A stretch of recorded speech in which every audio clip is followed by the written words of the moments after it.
2 फेब्रुवारीला आहे माघ कृष्ण प्रतिपदा म्हणजेच गुरुप्रतिपदा. गुरुप्रतिपदा हा दिवस खूप महत्त्वाचा आहे, कारण या दिवशी श्री नृसिंह सरस्वती स्वामी यांनी शैल्यगमन केले होते, म्हणजेच ते कर्दळीवनामध्ये गुप्त झाले होते. नृसिंह सरस्वती स्वामींचा जन्म कारंजा या गावी झाला. पण जेव्हा जन्म झाला तेव्हा ते रडले नाही, काही नाही. त्यांच्या मुखातून एकच उच्चार येत होता, ओम ओम असा उच्चार तेवढा येत होता. आणि त्यांनी जवळजवळ 100 वर्षापेक्षा जास्त वर्ष भ्रमंती केली आहे. त्यातील 50 वर्षापेक्षा जास्त वर्ष ते गाणगापूरमध्ये वास्तव्य करत होते. त्यामुळे त्यांनी गाणगापूर या ठिकाणी जेव्हा ते कर्दळीवनात गुप्त झाले तेव्हा त्यांनी गाणगापूर या ठिकाणी त्यांच्या पादुका ठेवलेल्या आहेत, निर्गुण पादुका, जे की भक्तांना त्या निर्गुण पादुकाचं दर्शन खूप महत्त्वाचं असतं गाणगापूर या ठिकाणी गेल्यानंतर.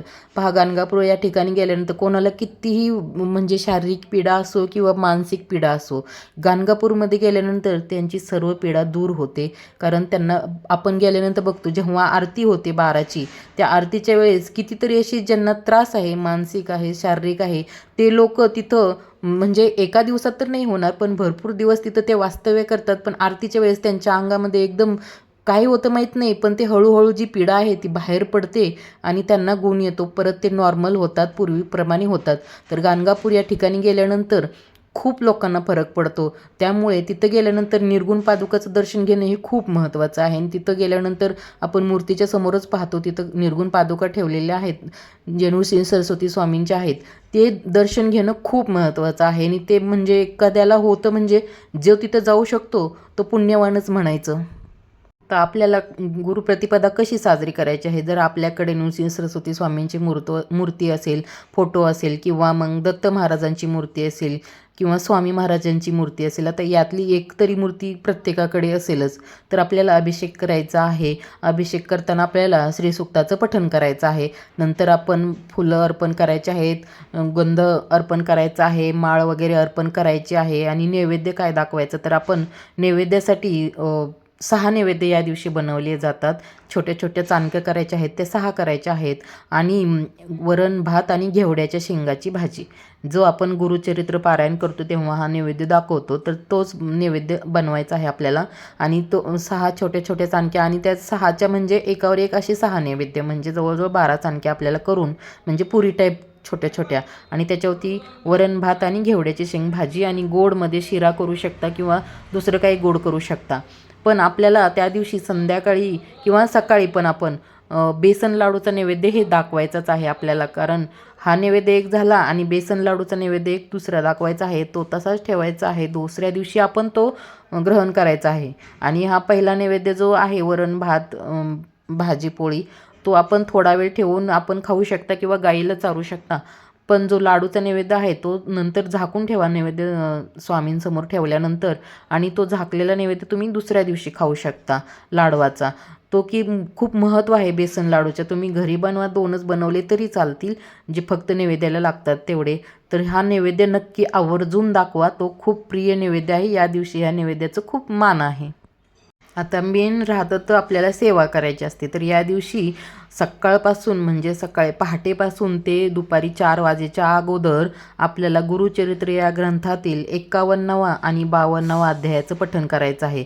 हे अध्याय खूप खूप महत्त्वाचे आहेत या दिवशी पठण करणे. आता नैवेद्यामध्ये तर 6 नैवेद्य कसे काय, तर एक नैवेद्य कुलदेवीसाठी असतो, दुसरा नारायणासाठी असतो, तिसरा आपल्या दत्त महाराजांसाठी असतो, आणि चौथा नृसिंह महाराजांसाठी आहे, नृसिंह सरस्वती महाराजांसाठी, 5वा श्री स्वामी समर्थ महाराजांसाठी आहे, आणि 6वा नैवेद्य गायत्री मातेसाठी आहे. असे 6 नैवेद्य त्या दिवशी आपल्याला छोटे छोटे ताटात भरून दाखवायचे आहेत. नंतर ते गाईला दाखवायचे आहे, खायला घालायचे आहे, किंवा आपणही खाऊ शकता गाई नसेल तर. आणि बेसन लाडूचा नैवेद्य तो आपल्याला दाखवायचा आहे आणि नंतर तो ठेवायचा आहे डब्यामध्ये तसाच, आणि तो दुसऱ्या दिवशी खायचा आहे. आणि आपल्याला या दिवशी आरती करायची आहे. सकाळी 8ला करा, 8:30ला करा, म्हणजे करा, पण 12 वाजता केली तरी चालेल. या दिवशी 12 वाजता पण आरती करू शकता आणि लगेच तुम्ही नैवेद्य दाखवू शकता.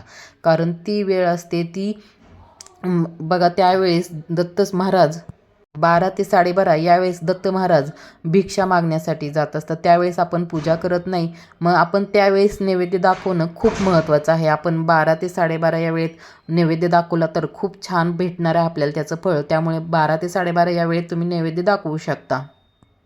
आपण गुरुप्रतिपदेच्या दिवशी गाणगापूरला तर जाऊ नाही शकत आहे, पण आपण घरी तरी साजरी करू शकतो ना. कारण आपल्याकडे कोणती तरी मूर्ती आहेच आहे, कोणतीही असू द्या. कारण की श्री नृसिंह सरस्वती स्वामी, दत्त महाराज, श्री स्वामी समर्थ हे सर्व एकच आहेत. एकच आहेत, वेगवेगळे रूप आहेत.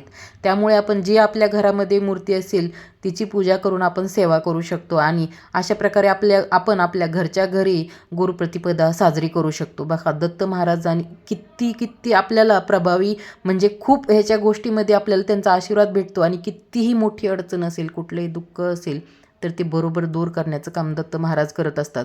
त्यामुळे हा दिवस असाही सोडू नका. थोडी तरी सेवा करा आणि नैवेद्य आवर्जून दाखवा. बेसन लाडूचा नैवेद्य आवर्जून दाखवा. जर तुम्हाला करणं शक्य होत नसेल तर विकत आणला तरी चालेल. आजकाल पर्याय नाही, सगळेजण बिझी आहेत कामामध्ये, नोकरी, व्यवसाय, अभ्यास, कोणाचं काय, तर तुम्ही विकत आणून पण दाखवू शकता नैवेद्य.